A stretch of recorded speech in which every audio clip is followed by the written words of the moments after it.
The Commission, which will also enjoy immunities, will wield sweeping powers, for it will also coordinate the enforcement of the Economic Crimes Specified Offences Act 1994, the Hoarding Act 2009, the Drug Control Act 2007, the Trafficking in Person Act 2007, and any other law or regulation relating to corruption, economic and financial crimes, including the Criminal Code.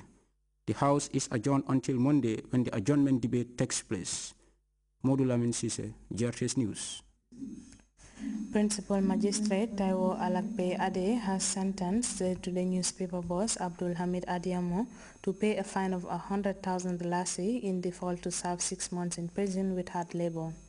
The sentence follows Adiamo's conviction on contempt of court, which stemmed from an article he authored on the ongoing false information case against former UTG lecturer and Director of International Relations Dr. Gumbo Ture. Ibrahim Ajata has the rest of that story.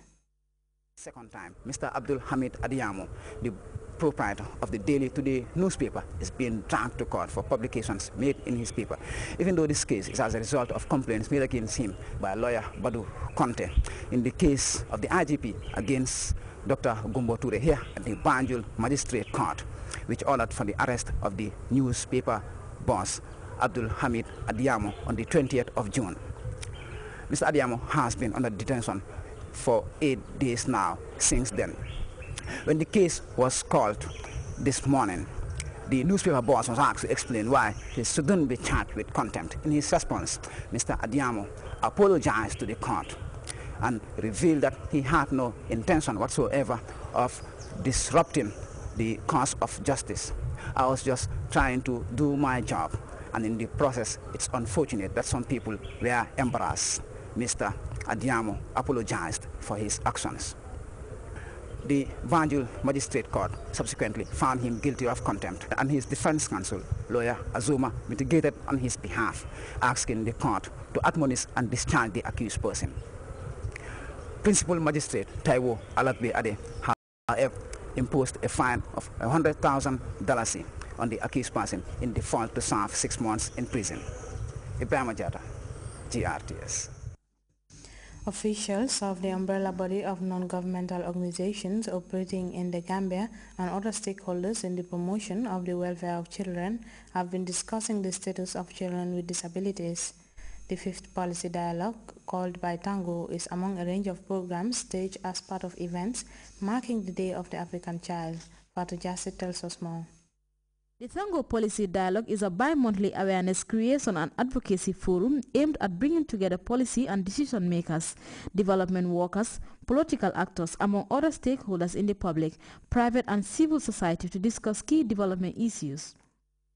This month's dialogue centered on issues surrounding children with disabilities in the Gambia. People with disabilities, especially children, often face difficulties in society and are subjected to discrimination and deprived of their right to socialize with normal children of their age group. Dela Faikoli, the Disability Program Manager VSO, dilates on some of the challenges facing people with disabilities. Here in the Gambia, there are a lot of barriers that exhibit discrimination against and marginalization of children with disabilities. Children with disabilities experience various social and physical environmental barriers in their daily lives from their families, communities, and societies at large. Although there are no recent research done in the Gambia on the situation of children with disabilities, anecdotal evidence show that the following are barriers that exhibit the marginalization of children with disabilities. And one of these is parental fear, or some will call it overprotection. One vital right to the disabled child is the right to education, an issue the Ministry of Basic and Secondary Education has been challenged to address. All that we try to do in the Ministry of Basic and Secondary Education as far as children with disabilities are concerned is to look at education as a right for them. As I said, we may not be fulfilling all their requirements, but we believe starting from that premise will give us the opportunity to be able to, face the challenges and deal with them progressively. As an institution mandated to look into welfare of children, Seni Kamara was invited from the social welfare to discuss on the current policies and legal framework for the promotion, protection and fulfillment of the rights of the children with disabilities. Disability is a developmental issue and must not be addressed in isolation, and hence society must adopt its structures to protect these children to enable them live a fulfilled life. Therefore, the center of focus on this presentation will be on the available or existing instruments or documents. 1. The United Nations Convention on the Rights of Persons with Disability.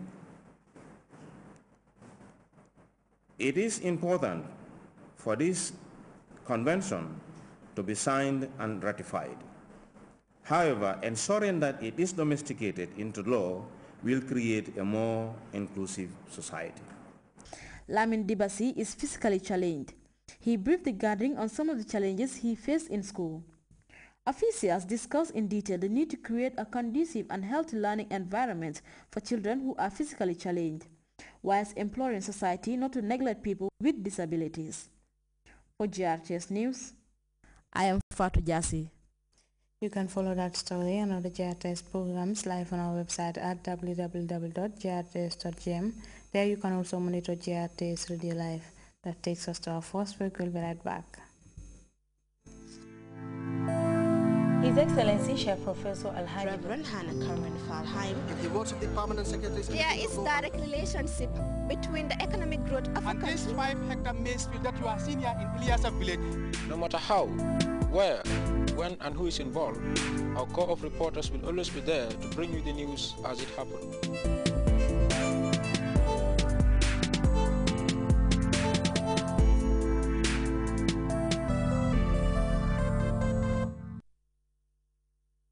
Welcome back. Reports coming out of northern Mali speak of overnight fighting between Tuareg rebels and their Islamic backers. The two fought over control of the strategic city of Gao. Eyewitness accounts say the fighting left some 20 people, including Tuareg combatants, dead. The Tuareg rebels also surrendered control of the city to the heavily armed Islamist insurgents. For more on that story, we turn to this report by CFI.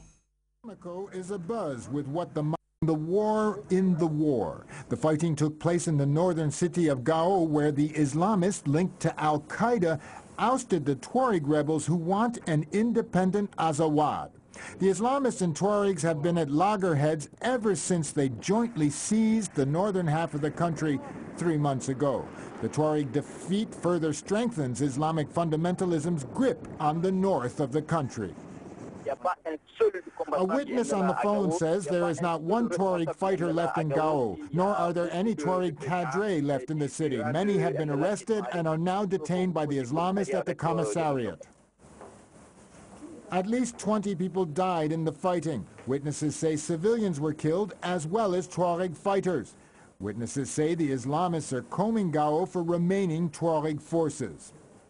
Mali's transition government back in Bamako was quick to react.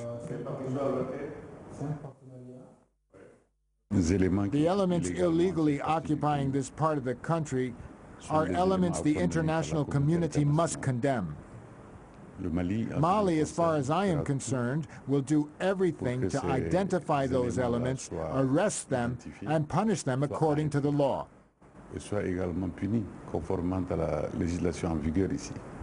The situation in Gao remains tense, and there are reports of Islamist reinforcements arriving to prevent a Tuareg counterattack.